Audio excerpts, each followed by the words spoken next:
Hey, everybody, this is Heidi St. John. Welcome to the Heidi St. John podcast. I'm joined today by my friend Joe Kent. He is running for Congress to represent Washington State's 3rd Congressional District. Some of you might recognize him, and you're like, hey, wait, why is Heidi having Joe Kent on her show? I'm going to talk to you guys about that. This is going to be a great conversation. Stick around. I think you're going to be encouraged.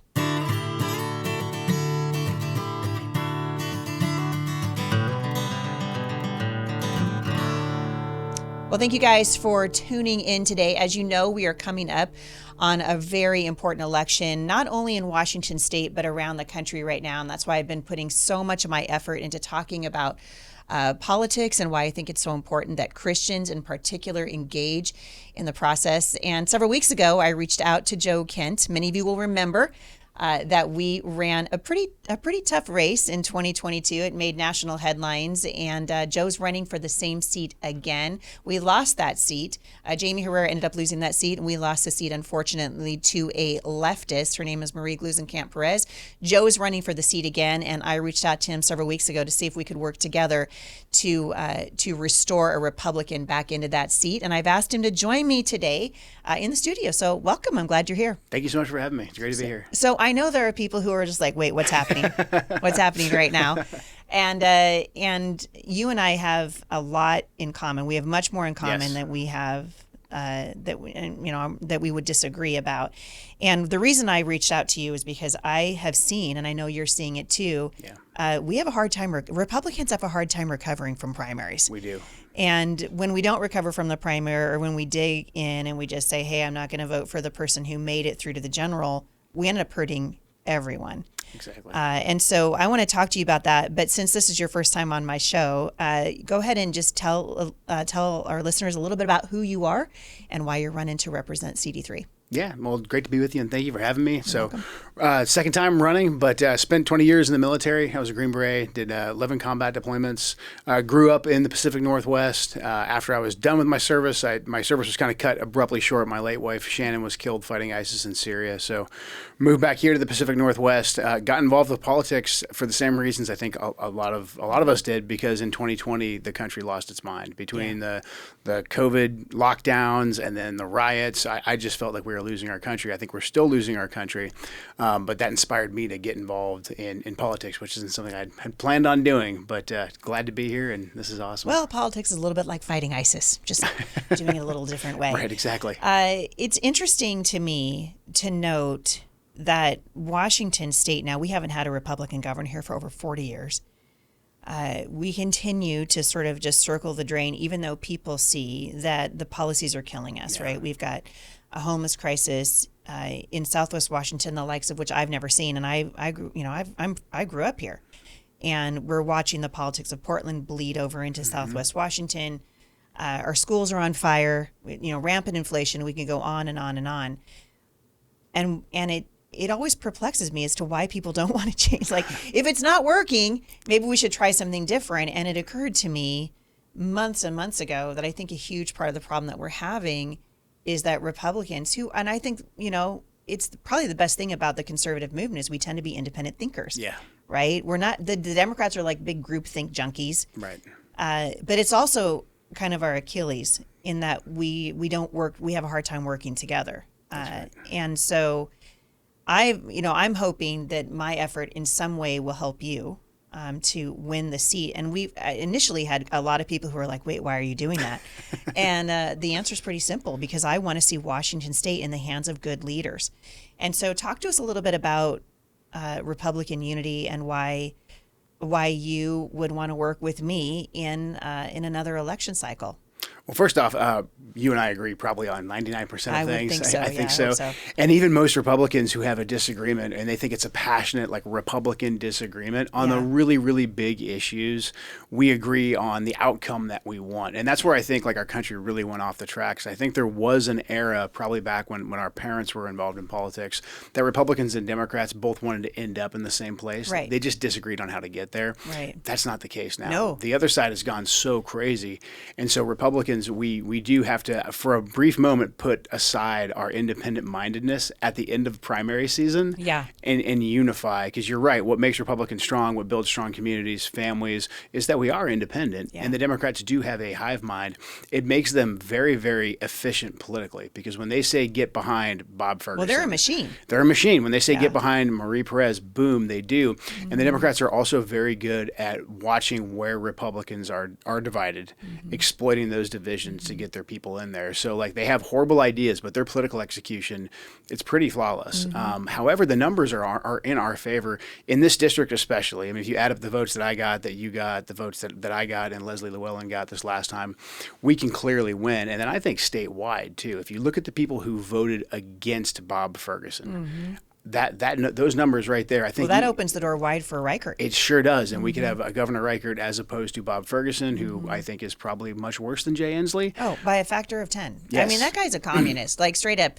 And if people look at his policies, look at how he treated people during COVID. Right. This guy was responsible for really tyrannizing people during COVID. And if there's another pandemic, which there will be, I mean, it's just a matter of time, I think. Yeah. And that guy's in the governor's seat. Look out. It's horrible. And so that's the thing. If Republicans don't unify, that's what we end up with. We end up having Democrats control every lever of power. So I really appreciate you reaching out to me and doing this. And then just the Republican unity that we've had, I think, in the last month or two. But then I think really since the end of last election season, I think Republicans have really started to see we got to get our act together. There's been some fissures here and there. Because, look, we have another thing, too. Like, Republicans have to realize in Washington State, the entire primary system is designed so that whoever is the most organized, whichever party is the most organized at the end of the primary, they'll win. So if you consolidate behind your candidate like early, or if at the end of the primary everyone agrees, hey, we're going to rally behind this person, they win. Our problem is a lot of people carry those hurt feelings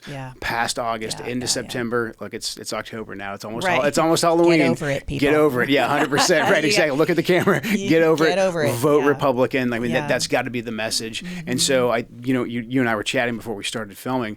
One of the big efforts we have to do is we have to get the Republicans unified, but then we've got to start reaching out. We have to just say, hey, all Republicans unify. Your job now is to bring in other people. Yeah, because if you talk to folks who are not Republicans right now, they're not happy with the way things are. If you don't say Republican, you don't say Trump, they're going to all say mostly the same things that we do. They're all going to complain about the inflation. They're all going to complain about the out-of-control crime and the homelessness. They're going to complain that the Democrats are voting to put men in their daughters' dressing rooms and all the crazy things in the schools.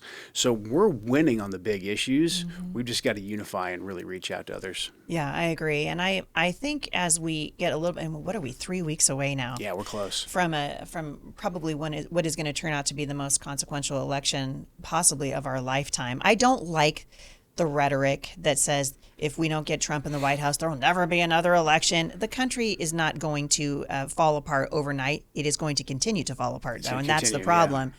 We're trying to shore up support now so that we can start moving again in the right direction, because I do think the clock is ticking. Yes. Right? I mean, the shadows are lengthening over this country. We're watching people now in Congress who are proud supporters of Hamas. Shocking to me. I mean, things that we would never have tolerated even 10 years ago are being open. We're flying Palestinian flags now in the middle of downtown D.C. Something is terribly wrong in this country, and we're going to have to work together. So to that end, I'm thrilled. I told you when you came to see me, almost a month ago. Maybe it's a month now? Yeah, about a month, For goodness sake. That I would consider it, and I think the people who listen to my podcast need to hear this from me. If Joe wins, I consider it a win for Washington State, and that's what I told him. We've got to stop this divisive rhetoric, and I would agree also. It's not enough, and we're going to talk about a couple of events that people in Washington can participate, but we're going to encourage you to participate in events that are happening in your neck of the woods, but get beyond your echo chamber. Go out to people who maybe don't normally vote, who maybe they're apathetic, or they just feel like, oh, hey, elections are just stolen anyway, which let's talk about that for a second, because that's another thing I think is hurting us 100%. Is this rhetoric that says that our elections are just stolen, that everything is rigged. I do think that's one big mistake that Trump made in just saying it's rigged, it's rigged, it's rigged. Well, what the net result of that, I think, has been to disenfranchise the voter. And so I've heard a lot, even in this last season, I'm not voting because they're just going to rig it anyway. Yeah, And you've got a pretty solid answer for that. Yeah, I mean, I hear it a lot too. And look, I'll be the last person to defend how we vote here in Washington State. Right. We need to go back to in-person voting. 100%. Yeah. And none of us like the mail-out ballots. But the thing is, we can win if we drive out turnout. So make it too big to rig. That's what Trump's saying now. I think that's a great slogan.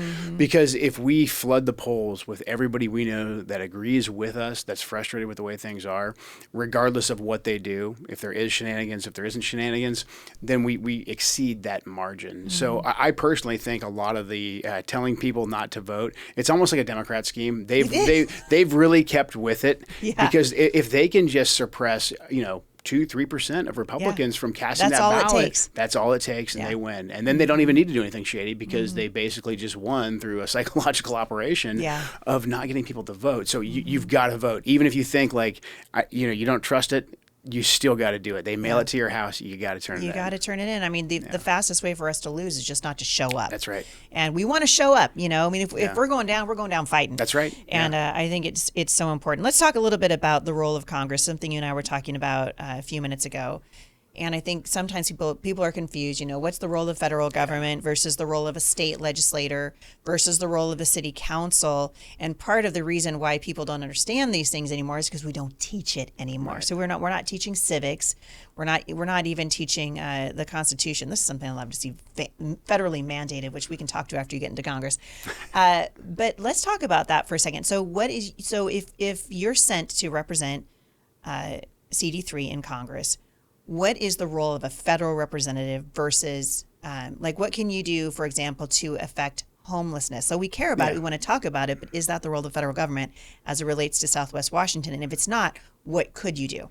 Yeah, the biggest things that Congress does, according to the Constitution, is they run the budget of the federal government. That's what's really driven inflation absolutely crazy because these guys are addicted to money printing. I mean, everybody out there who runs a household budget or runs a business. Why can't we do that, I would like to print money. It'd be nice, right? You could just print money. You wouldn't have to. You wouldn't have to really even do a budget. You'd just say, you wouldn't have to have a job. More money. You wouldn't have to have a job. It'd be great. Yeah, but none of our families can run that way. You can't run your business that way, but Congress can, and so they've become very addicted to this money printing. So one of the biggest things we can do from Congress to get rid of the inflation is to actually balance the budget. And unfortunately, that hasn't been done since Gingrich was the speaker. Yeah. For goodness sake. Yes. And the country is going bankrupt. I mean, we should probably talk about what's the trillion in debt. Yep.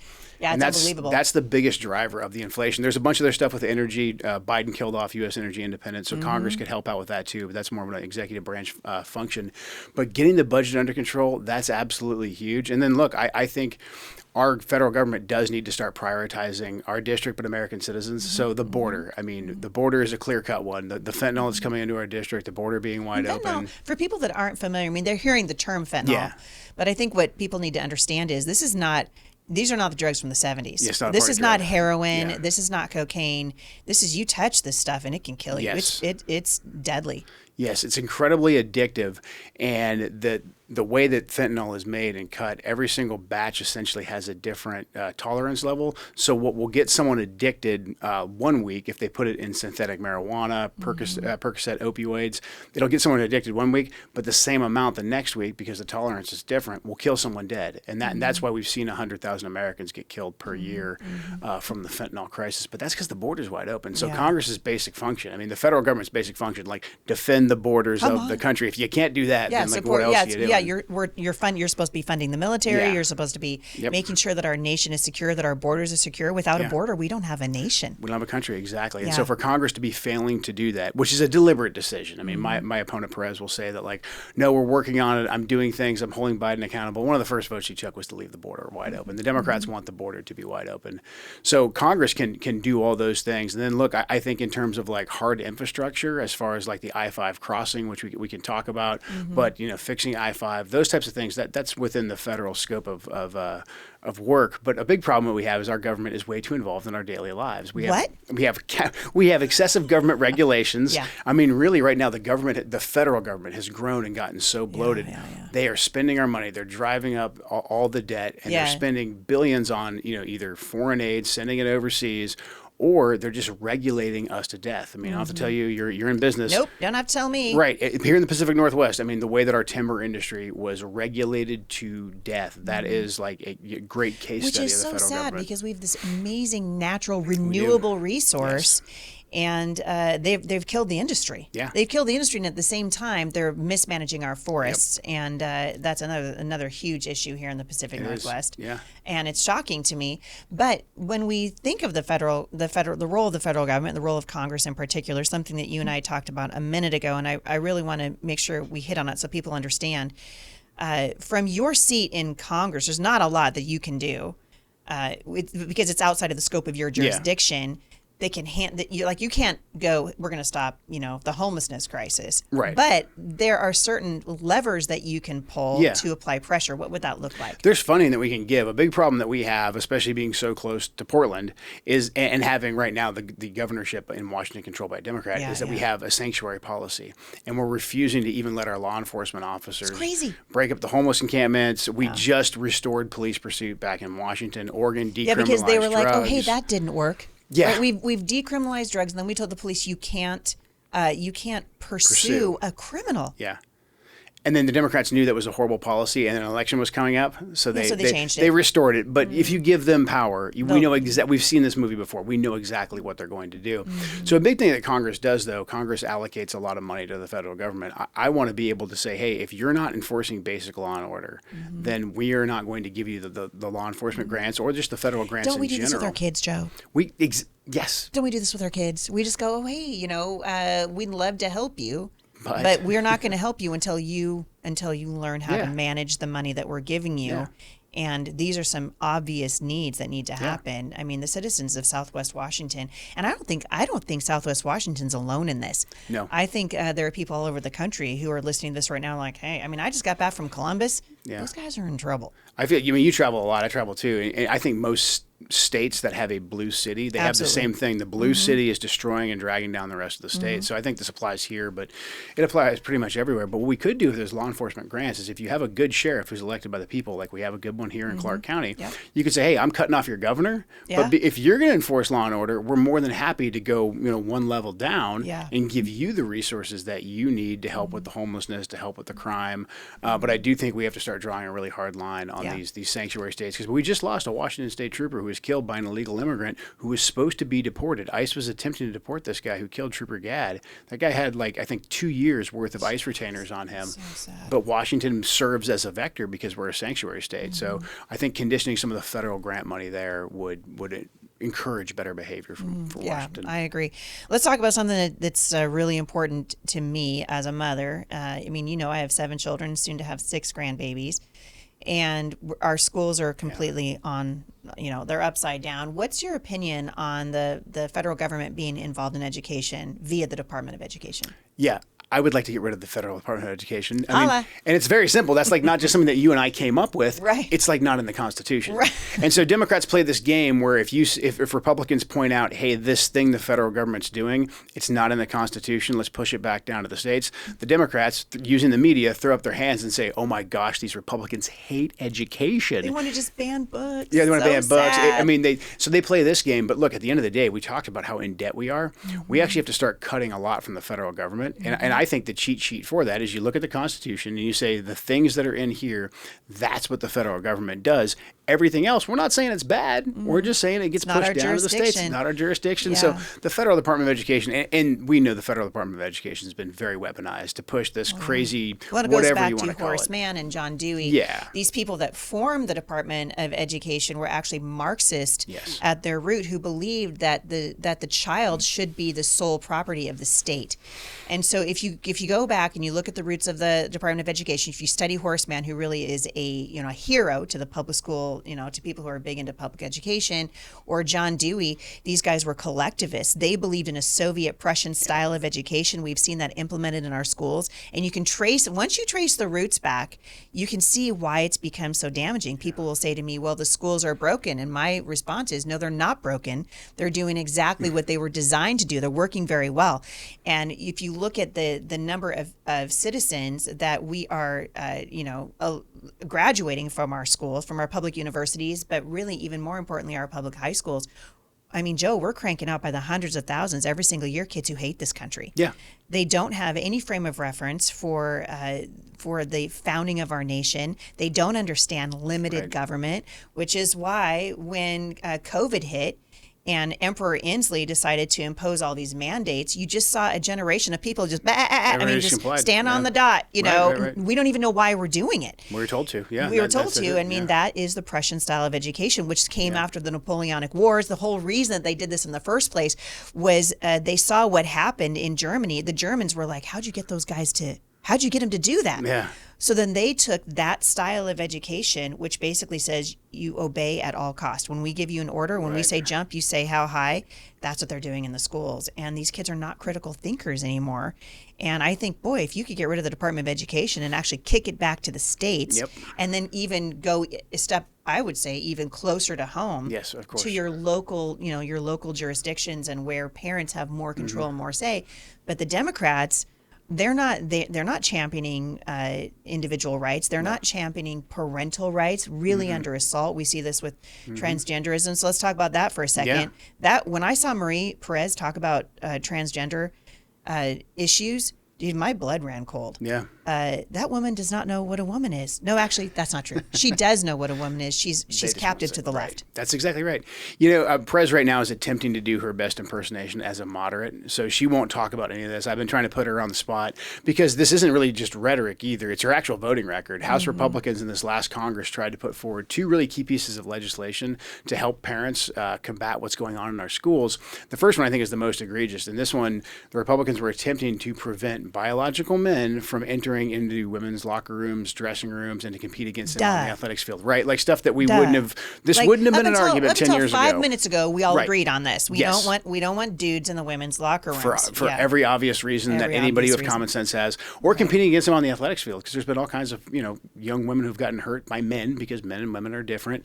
And then also too, as you get closer to college, there's a lot of college scholarships that are getting taken now by men because there's men competing in women's sports. Right. So Perez and Where are the women's libbers? I mean, really like the silence is deafening. It is from the so-called feminists and who are apparently, if a dude wants to be a lady, they're like, that's fine. That's the best woman ever, right there. Is the it dude. Turns out all the most amazing women are men. It's amazing. It's probably the most sexist thing ever, but right? But, yeah. So she voted for. I mean, her and every Democrat voted for that. So there's some of them like Jayapal up in Seattle. She'll say, yeah, of course I voted for that. She's crazy. But then you'll get Perez, who will never talk about it. But that's what her actual voting record is. And the second piece of legislation House Republicans put forward was the Parental Bill of Rights. And this one said, it was real common sense. This one just said, hey, if a state or a school takes federal education grant money, they have to show the parents what's being taught in the schools. Just basic transparency, right? Right. Perez and every Democrat voted against that. Like, that is insane. Yeah, to me. If you're voting against transparency, you're obviously hiding something. Right. So it's part of that ideology that you were talking about. But yeah, this is the new Democrat Party. You're not going to find a Democrat that's a true moderate that is going to bring about any kind of common sense. And if they are a true moderate, I would probably put RFK in this category. Yeah. If they are a true moderate, or what I would call classic liberal, right? Then they're moving to the Republican ticket because they recognize, oh hey, the Democrat Party has really been hijacked by a far left ideology, and we see this from Barack Obama, all the way down. Over the weekend, I was listening again. It's hard to listen, but I was listening to Kamala Harris talking about Columbus Day, for example. These people would erase our country's history. They would say, Kamala was saying that our country was stolen, that Christopher Columbus stole it, and that he brought sickness and disease. Never mind that there was sickness and disease already in the Americas, and there was tribalism. It's interesting to watch these progressive policies play out in real life. And Kamala's trying to say she's a moderate. And just like Marie Perez, these people are not moderates. They just know they need the moderate vote if they're going to win and implement their leftist ideas. That's exactly right. Yeah. So this is all they're 20 days out from the election, so they're going to try and sound as moderate as possible. That's why it's really important for people just to do their own research. We set up a whole website called mariewatch.com where you can go issue by issue, and you can look at what her actual voting record is. And we have links there to the House.gov roll call votes, so people can see for themselves. But I like to highlight that issue because the issue of voting to put men into our daughters' dressing rooms, if you're going to vote for that, like there's nothing else that you're moderate on. Right. If you're going to do that, don't try and pretend like you're a moderate. But this is where the heart and soul of the Democrat Party is right now. Yeah, it's terrifying. And she also is very, very committed. I mean, I watched a debate that she did with you recently, and I noted, she kind of gets crazy. I'm not trying to be a jerk. You guys should watch it for yourself, and you can decide. This woman is radical on the position of transgenderism. She is radical on the position of abortion. She believes in abortion for any reason up to the moment of birth. Yeah. And we should be concerned about that. I mean, how was it for you when you're debating her and that issue of so-called women's rights, which clearly, I'm a woman. I know what a woman is. That this is not a women's rights issue. Right. This is a human rights issue, and the Constitution states, at the very beginning, right? It is life, liberty, and the pursuit of happiness. Without the right to life, there are no other rights. The other rights don't matter. And she is committed, isn't she, to her radical abortion stance. Very. I mean, we get called extremists all the time because, they say, hey, I'm pro-life. I support what the Supreme Court did. They put it back down at the state level. It's a compromise. A lot of pro-life people aren't happy about that. A lot of pro-choice people aren't happy about that. But hey, it's a divisive issue. It's back down at the state level. But for Perez and the Democrats, they're saying no, that's not good enough. They want to overturn the Supreme Court's ruling. Absolutely. Codify it, and even Roe prevented third trimester abortions, and Perez says no limits whatsoever. Shocking. Another one of the first bills that she voted against Kathy McMorris Rogers' Born Alive bill. And the Born Alive bill says if a baby survives an abortion, the baby's outside the mother, you need to help him. That you have to help the baby, right? It's part of the Hippocratic Oath and all that. She voted against that. Every Democrat voted against that, shocking. Which is like, if you really think, I don't want to be too graphic, but if you think about what that means, it's incredibly dark. Well, I don't know why we're not graphic. Yeah. Honestly. Okay. So if we're gonna vote, to me, if we're gonna vote for abortion, I don't know if you've ever watched Live Action will do these street interviews, and they'll say, are you pro-life? Are you pro-choice? And they'll go, I'm pro-choice. I believe in the right of women, whatever. And they're like, have you ever seen an abortion? Well, 99.9% of them have never seen an abortion, and so they show an abortion, and people are moved to tears. Yeah. Because we've sanitized the issue. Yes. No one's going into those clinics and seeing what is actually taking place. This is a horrific, barbaric procedure.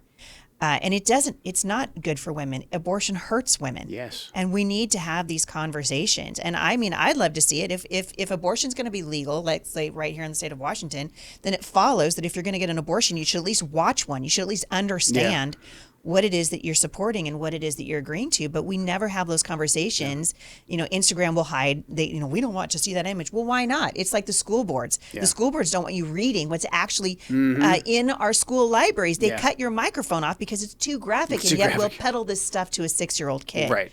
So it seems to me that, and I actually do think Congress has a voice in all of this stuff, because we can start saying, all right, that's fine. Let's talk about education. Let's talk about educating people about abortion. Let's at least tell the truth. And it seems to me that the left is doing a pretty good job of just stifling the truth, because Marie can't defend her position as it relates to the humanity of the unborn child. She can only spout off a leftist talking point about the rights of women. Yep. It's always interesting to see, I mean, when you talk about, hey, do you support Roe versus Wade? Because that's more of an academic discussion. Right. But we've had a few moderators who I have been surprised. They've asked her if she supports any restriction on abortion. And they've even said, so you are good with no restriction on abortion up to the point of birth. And that is 100% what she supports, which that is a more radical stance than most people consider themselves to be pro-choice. As a matter of fact, most countries, even countries that have legal abortion, they stop it at the 12th week. Yeah. And so she's in line with North Korea and the Chinese Communist Party. So it's probably one of the most radical things. But she is very, very passionate about abortion up to the point of birth, and then voting to let men into your daughter's dressing room. So it's just, it's unbelievable. And this is a great transition into what I want to hit on next with you, and that is how important it is for people of faith to get out and vote. Yes. 99.9% of the issues that we're dealing with in our government right now are moral at their root. It is immoral what is happening on our southern border. I mean, we can talk about the fentanyl that's pouring across our southern border. We can talk about the job of the government, the federal government, which is really to secure the border and protect and defend the borders of the United States. But we also need to talk about sex trafficking. These are real things that are happening. I just interviewed Dave Reichert, and he was saying that he had been over in Guatemala and Nicaragua and some of these other South American countries where the sex trafficking is rampant. It is happening here in the United States, and these are moral issues. Huge. And God's people need to engage. And I was looking at a study that came out from Barna recently. George Barna, who by the way is coming on my show next week, so watch for that. But George Barna was saying that roughly 51% of people who would identify as born-again believers, evangelicals, are not voting. And it is killing us. Yeah. 51%. Yeah. And then you sit and you wring your hands, and you just can't believe, how the nation's going to hell in a handbag. Yeah. And yet you didn't lift a finger to help when you could. Yeah. And I'm just, it's shocking to me to see the lack of Christians voting. Yeah. And you've seen the numbers, so you know what would happen. If Christians would vote in Washington State, what would happen? We would win. We'd win across the board. We would overwhelmingly win. Yeah, exactly. So people say it's just Eastern Washington that's red. I disagree with that because I think you're right. I think we have so many people, and Christians being a great example, church-going Christians, evangelicals in particular, who are just simply not participating. Mm-hmm. And so I think if you're part of that community, you really need to encourage your friends, your loved ones, your neighbors, to vote. And I would say just take a look at what the left is doing. The last two topics that we just talked about in particular, I mean, that's not things that Christians stand for, and they should actively be working to put on the right course. And then you're right. I mean, across the board, especially the human trafficking. I mean, if the federal government had to come out and admit, DHS just admitted that they lost 320,000 children. 320,000 children. And that's what they had to admit to. So there's a sickness going on here in this country. What's evil? Yeah, it's pure evil. It's pure evil. And so, again, it sort of takes me back to these are not political issues. They are literally issues of right versus wrong. This is good versus evil. This is dark versus light. And there is a darkness in this country that I have never seen before. Right. And we see it in our halls of government. We absolutely see it in the media, which is complicit in basically allowing only certain voices to be heard, it's shocking to me. Really quickly, I want to touch on immigration and on Israel. Yeah. So what's happening with Hamas? I mean, we just recognized the 1-year anniversary of a horrific attack against innocent Israelis by Hamas. These people parachuted, right? Yeah. They paraglided into the middle of a music festival and brutally raped women in the public square for everyone to see. I mean, it was basically a fest of rape and murder, and then they went and took hundreds of people hostage, many of whom are still being held captive by Hamas today. And yet, the United States is having a heck of a hard time keeping our support of Israel in front of the public. I mean, if we get, for goodness sake, forget what happened. If Kamala Harris gets into the White House, all bets are off for support for Israel. What's your position on the United States and its position as it relates to the support of Israel? Yeah, we need to support Israel and make sure they can finish the job right now. I mean, honestly, one of the mistakes Israel made was calling America and asking for advice. I mean, Israel needed the resources. America drug its feet, unfortunately, because of the Democrats. I can think of another war that we drug our feet into. I mean, I'm thinking about World War II and all the people that the Nazis were killing. Yeah. I mean, I guess you could say better late than never, but we don't have a great record. What a lot of people don't realize is right after the October 7th attacks, Speaker Mike Johnson took $14 billion from Biden's weaponized IRS and said, okay, we're not going to print more money because we're in a financial crisis, but we're going to take this $14 billion and we're going to convert it immediately to give it to Israel. They had that bill on the floor within, I think, 10 days of October 7th. Every single Democrat rejected that because what they wanted to do, and this is, I think, they wanted to tie it up. They wanted to tie it up. They wanted to use the crisis in Israel as a bargaining chip to get a broader foreign aid package because the Republicans had basically said we're not going to send another $60 billion to Ukraine. So Seems they like we should wanted take care to of our tie own it all people. together. Right, exactly. And so we ended up not funding Israel for another, I think, 5 or 6 months until they finally pushed forward that aid package, which was all inflationary spending. And then Biden basically pulled a bait and switch. He said the $14 billion that was supposed to go to Israel, he cut it in half and said half of it has to go to Gaza, which is to Hamas. So basically the Biden administration's entire strategy is to fund both sides of this. So we are giving Israel some support. You could say that, but we're also really trying to give them advice and really stop them from going block by block. I noted that Kamala wouldn't say. She said in an interview last week that she supports. They asked her your support for Israel, and she said, "I absolutely support the right of Israel to defend itself." What a stupid thing to say. Yeah. Right. We support the right of people to defend themselves. I mean, I feel like, why are we even having to say that out loud? Of course you can defend yourself, right? It's just so dumb. But she stopped short of saying she supported Israel, and instead she said she supported the Israeli people. Right. And if you read between the lines, this is devastating in terms of policy and how our position is, that we would even think about not supporting the only true democracy in the Middle East. Yeah. And they're under assault by our enemies. Absolutely and true. The crazy thing, too, is that this would not have happened under Trump because Trump had a lot of the Iranian money frozen. Biden came in, he unfroze the Iranian money. The which Iranians we are smart. gave through Barack Obama. Through Obama. As I remember, Exactly. if I'm remembering correctly. No, you're correct. And then we also allowed Iraq to have Iran circumvent the sanctions as a go-between because we lost that government as well. Mm-hmm. So we're still basically funding every single side of this. That's the Biden administration's strategy. Now, the Israelis, I think, in the last month have made some incredible progress. The way that they wiped the deck with Hezbollah, I mean, if you would have asked me 2 months ago, will they go after Hezbollah and be successful? I would have said, I don't know, because Hezbollah is pretty legit. Yeah. And Israel has really done a very impressive job of doing strategic strikes against the Hezbollah leadership. This is a country the size of New Jersey. And they're scrappy. And they are scrappy. Yeah. And, obviously they've got the Iron Dome, all these things. And people need to understand because, most of our young people right now are getting their news off of TikTok, which is owned by the Chinese Communist Party. And the information that these young people are getting, I don't know if you heard Bill Maher's closing monologue that he did the other night. I don't normally watch CNN, but I was in a hotel room and couldn't figure out how to watch anything else, so I was watching. And you should look it up, Joe, because it is stunning. I would call Bill Maher a classic liberal. Right. Yeah. He understands that the radical left, he doesn't recognize him anymore either, and calls him out repeatedly. But he let this young woman, this TikTok influencer who was crying over, she was saying, free Palestine and from the river to the sea. She doesn't even know what river she's talking about. Exactly. No idea that the sea that she's talking about.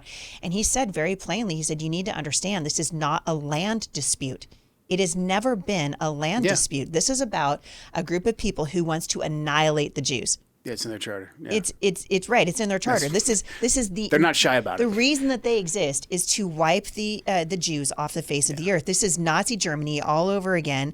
They would inculcate another Holocaust if they got half the opportunity to do it. And yet our young people don't understand. And the United States has a friend in Israel. It's one of our only allies over there in a sea of enemies. People that would love to see the United States wiped off the face of the earth, right? No. We've got to support Israel. And it doesn't mean, by the way, and I think this is important for people to understand, that we support every decision that Benjamin Netanyahu makes. Right. Or that we agree. I mean, Israel has the highest abortion rate of any of the nations in that part of the world. And they do what democracies do. Right? Sometimes they make good decisions. Sometimes they make bad decisions. But the United States needs to support Israel. So and I'm glad that you and I agree on that. Let's talk really quickly about inflation. Yeah. And then we'll wrap it up talking about some events that are coming up that I want people to come out to. Kitchen table issues that everybody in the United States is talking about right now. How much does it cost to get a dozen eggs? Let's look at what's going on at the gas, prices in this country. And we just narrowly, avoided a massive crisis with the unions and the longshoremen. Yeah. Lots of things happening financially to our country right now, which are devastating. It's very hard to buy a home. I have 7 kids. 6 of them are grown. And it is a struggle. I mean, I'm watching my son and his wife, for example. It's always been difficult to buy a house, but now it's pretty darn close to impossible. Yeah. And it's really discouraging for me as a mom. I want more for my kids than I had. And we worked hard for it. I mean, I was looking at my, Jay and I, when we first were married in 1989, together we brought in, I think, $17,000. That was yes. Yeah. It wasn't much. We were pretty broke then too. But it's harder now than it's ever been. What can we do to address what really is a growing crisis for the younger generation? Yeah, I think what people have to understand is that the inflation that we're feeling right now, that is a byproduct of Washington, D.C. printing money. I know sometimes that's a hard concept for people, but what D.C. realized a long time ago is if they raised our taxes to get more money, then we'd say, hey, I don't like that. I'm going to vote that guy out. And so their easy button is now when they want more money, they simply print it, and that passes the inflation on to us. So that puts a very cruel tax on everybody. People should look up the Federal Reserve. You should, yeah. I mean, truly, to read The Creature of Jekyll Island. Yes. And if that's too frustrating, read the Tuttle Twins version of it. That's what I did. You can read the Tuttle. Have you ever done that? We do. Man, my kids read I'm them. a super fan of the Yeah. Tuttle Twins. No, they're awesome. Yeah, it's totally awesome, and you can get a really good idea of what's happening with our fiat currency and the Federal Reserve. I mean, it's a big giant mess. Is it something that Congress can begin to unravel? So I think Congress has to. Otherwise, we're going to be, I don't know exactly when, but we're going to be in a lot of trouble because right now our system only works because the rest of the world still uses the dollar. The rest of the world, because we're so weak on the world stage, they're taking a second look at they're hedging their bets elsewhere. Absolutely. And if you looked at America, of course, right. So we've got to get our financial house in order. And that's all, big picture stuff we're talking about. But that is why the inflation's been driven so crazy. Now, Biden continuing to spend $2 trillion over what we take in actual tax revenue, but then also at the same time his war on domestic energy, killing off the pipeline, stopping the That was the first thing he did, right? The XL pipeline, killed Excel, killed Excel, and then stopped issuing the exploratory drilling permits. And so now all these oil companies are like, well, we have no confidence in the market. Joe, he cares about the economy. But it's all cares green. About it. Yeah. It's green energy. It's working so well for everybody. It's doing so Where's great. that green energy coming from? It's coming from China. And that's another big. Marie Perez talks about manufacturing all the time. She voted to let Biden outsource the production of the EV charging stations that were mandated to China. We have people here in the district in Camas and Washougal, Precision United. They can build those things, but they were outbidded by the Chinese Communist Party because Perez and Biden gave them the permission to do that. So really, I think the short fix is we have to get our budget in order, stop spending so much, put an actual cap on spending. That's probably one of the most important things Congress can do. It's not going to get you all the headlines. Yeah, it's like we're going back to the kid thing again. Right? No.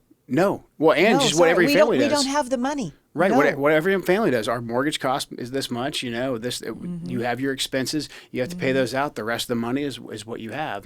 And so right now we take in $5 trillion, and we have about $3 trillion in Social Security, Medicare, Medicaid we have to pay. So we've got about another $2 trillion to run the rest of the government. That's going to be a forcing function for cuts, and so we have to go down that, make sure that happens. I think Trump will get us back to being energy independent because that's a fairly I think that'll be the easy first fix. thing. One of the first things. I think so. Yeah. So that will help out with the inflation. How do you feel about Trump's chances at winning? Cautiously if you're optimistic. a betting man, which I know you're not. I would say cautiously optimistic. I think if there's still a lot of things that are going on in the swing states where the Democrats really control who counts the ballots, that could be an issue. So I think there's going to be probably a lot of legal action that takes place. Isn't it Scott Pressler over in Pennsylvania? In Pennsylvania, registering. He's doing the work. He's registering Republicans. Yeah. Come on. Yeah, I think Trump's got a really good chance. I mean, Kamala is not. Most people don't like Kamala, and the crazy thing is, no Democrat voted for Kamala. Like the Democrats didn't even have a primary. These are the people that are so concerned with saving our democracy. Our democracy, right? They want to save our democracy so badly that they went against their own principles, or so they say that those are their principles, and they literally installed her. With a straight face. Unbelievable. Yeah. It is kind of fun, though. I mean, this has nothing to do with your race, but I have to say it is kind of fun to watch the now open disdain that Joe Biden has for Kamala Harris. He suddenly kind of got more cognitive, and he realized he kind of got Wait a minute, messed over. she just pushed me off the back of the bus. What just happened? I just woke up from my nap, and am I still the president? He doesn't even know, but he definitely does not like her. Definitely doesn't like her. He knows he got messed over on that one. Yeah, he absolutely did, and I think they had to pull out. They're trying to pull out the big guns. I saw Bill Clinton campaigning for them over the weekend. Obama was out there yelling at people. Obama's out there yelling at the black guys. Yeah. He stopped shy of saying, if you don't vote for Kamala, you ain't black. Right. But he almost said it. Right. Yeah, He's chastising black men because she's losing black men. Yeah. Because guess what? Black men they recognize that this is not a race issue.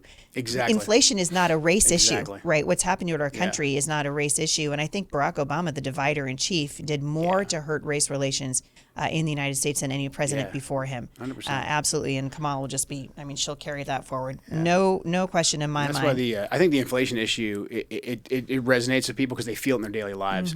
Everything else, you have to do research and all that, but you can't look at people right now with a straight face and be like, no, you need to reelect the guys who are in charge right now because things are going so great. And people are like, dude, I can't put gas in my car. Right. I can't afford groceries. What do you mean the guys in charge right now are competent? So I think that right there is actually working heavily. We need change. in our favor. Because Yeah. just 4 years ago, people could afford to live. And it's like, Yeah. hey, we can bring that back again. Were things perfect? No, but we can at least bring that back. So I think it's a great opportunity for us to really start reaching out to people who ordinarily wouldn't vote or be engaged. Yeah, I mean, these are no-brainers, right? The issues that we're facing right now.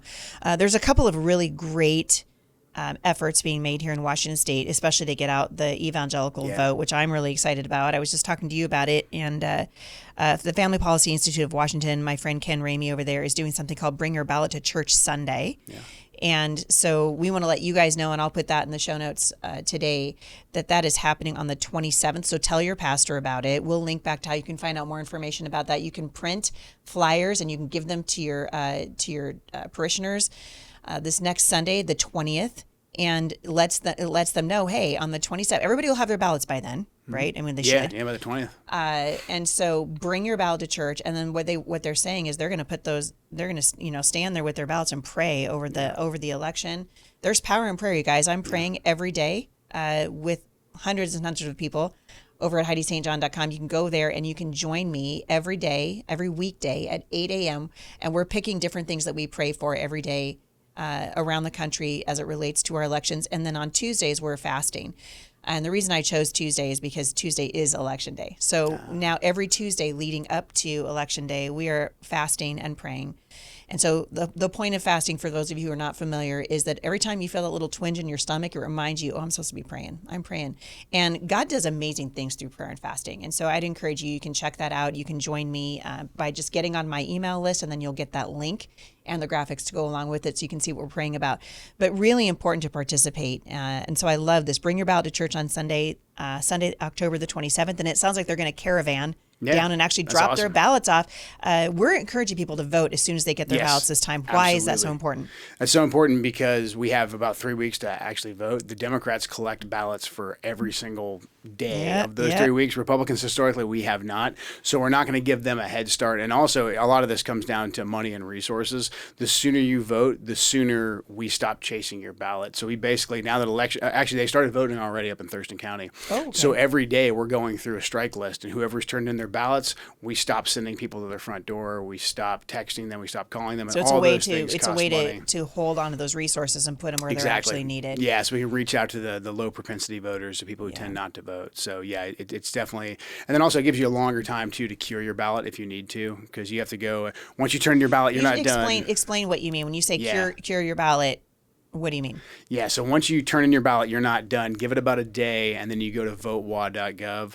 You'll put in like your address and your full name. See if they got it. See if they got it. It'll say if it's been received, but that you're still not done. Keep checking until it says it's actually been accepted and tabulated. Or they'll let you know on there if they rejected the signature, and then you can be proactive. Then you don't have to wait for them to send you the form. You can go down to the county auditor's office yourself. And then this thing could be done on election night. It could be. We'll actually know who won. That is just excruciating.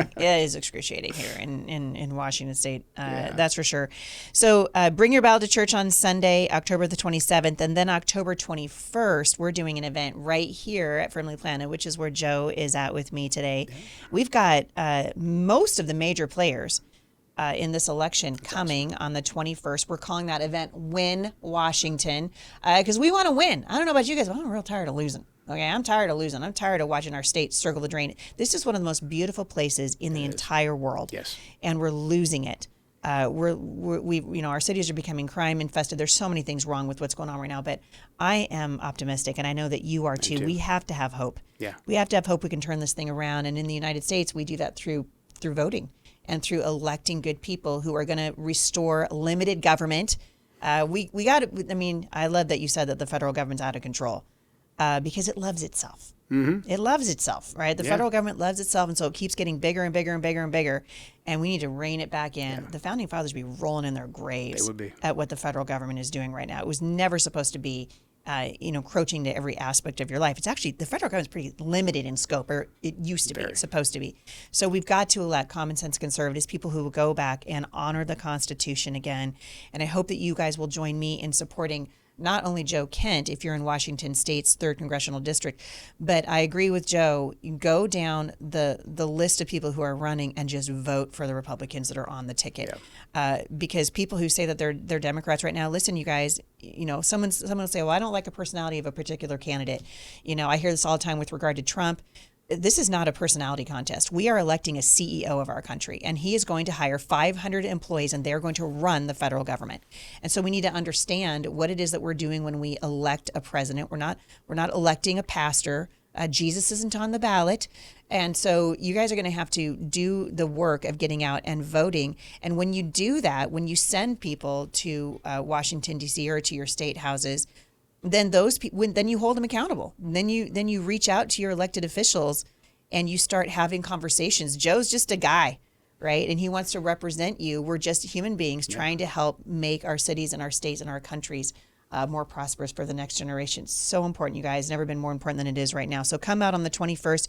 And Joe, you'll be here. I'll be here. Yeah. And so if people want to come up and shake your hand and love talk to you. Yeah, absolutely. Yeah, they can ask. They can pummel you with all the questions. All the questions. Yeah. And that's important, right? I think it's great. Because what you're doing, and even here right now, and when people run for office, it's a job interview. 100%. It's a long, excruciating job interview, but it's a job interview nonetheless. Yeah. You are asking people to hire you to run to do the job of helping secure Washington State's future. I mean, that's what this is all about. Exactly. No, I love events where people can come up and ask questions and have conversations. So I'm looking forward to the 21st. I think it's going to be great. And we're going to have Dave Reichert and Jamie Herrera Butler. Mm-hmm. A lot of people, I think, on the ballot are going to be there. So probably one of the biggest Republican gatherings I can think of, where you're actually going to be able to come and meet all the people on your ballot, or most of the people on your ballot. Yeah, probably. Yeah, most of them are going to be here. And I think you guys, I'm going to go back to what we said in the very beginning. Bring people who are undecided, who, maybe you've got adult kids who don't vote, bring them and just say, hey, participate, come and meet these guys, ask them the questions that you want to ask. They are running to represent you, and we need to know who's representing us. So, Joe, I'm excited to see what happens. I'm pretty optimistic for you. I mean, thank you. What I would say cautiously. We don't want to get cocky. That's what we don't want to do. I feel like, especially with Trump, in the last go around, people got cocky and they were just like, it's in the back. Who's going to vote for the dead guy who never came out of his basement? And we didn't show up. Right. People didn't. Well, I did. Joe did. That's right. But a bunch of y'all didn't show up. So we're going to have to show up. And what's next on the plan for you? Just campaigning? Campaigning, yeah. If people go to my website, we're doing town halls pretty much everywhere. So we had a debate last night on Coin. You guys can find that on the website. And then we'll have one more. It was, it was sporty. Look, the thing is, she can't defend her record. I mean, she has all kinds of different maneuvers she uses to try and talk about anything else but voting for inflation, the open border. What's the website that people can find out more about her that you guys did? MarieWatch.com. So there's a link to it on my website as well. Okay, so MarieWatch.com. Yeah. You guys, don't buy this woman being a moderate. She's not a moderate. Nope. And I think, my concern is one of the main reasons that I reached out to Joe. My concern is we give this woman one more term. She's in there. And she'll be in there for it's going to be hard to get her out.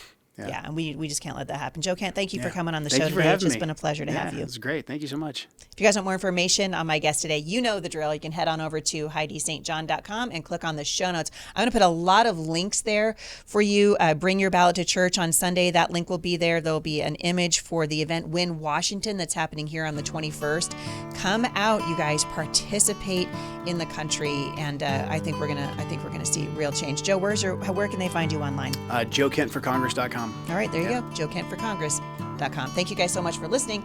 You know the drill. I'll see you right back here again at the intersection of faith and culture. We get it? We got it.